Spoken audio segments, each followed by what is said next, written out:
এখন যে দৃশ্যটা আপনাদের দেখানোর চেষ্টা করছি, বিশ্ববিজ্ঞান কেন্দ্র। পরমপুরুষ শ্রী শ্রী ঠাকুর অনুকূলচন্দ্র এই বিশ্ববিজ্ঞান কেন্দ্রে কত গবেষণা করেছিলেন।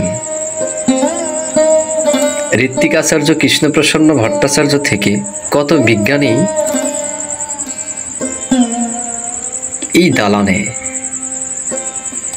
এই বিশ্ববিজ্ঞান কেন্দ্রে বহু গবেষণা করত। সেই বিশ্ববিজ্ঞান কেন্দ্র আজকে জরাজীর্ণ অবস্থার ভেতর দিয়ে রয়েছে। ঠাকুর ওই সময় সম্ভবত 15টার উপরে বিভিন্ন ইনস্টিটিউট করেছিল,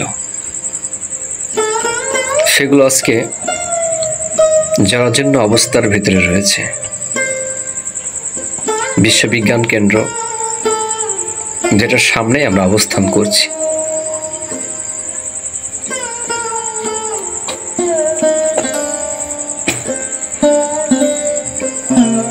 ইতিহাস সাক্ষী হয়ে থাকবে এখানে কত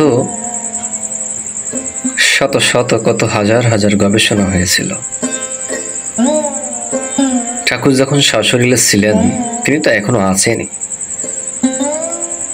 সেই সময়কার এই বিল্ডিং ভাবা যায়।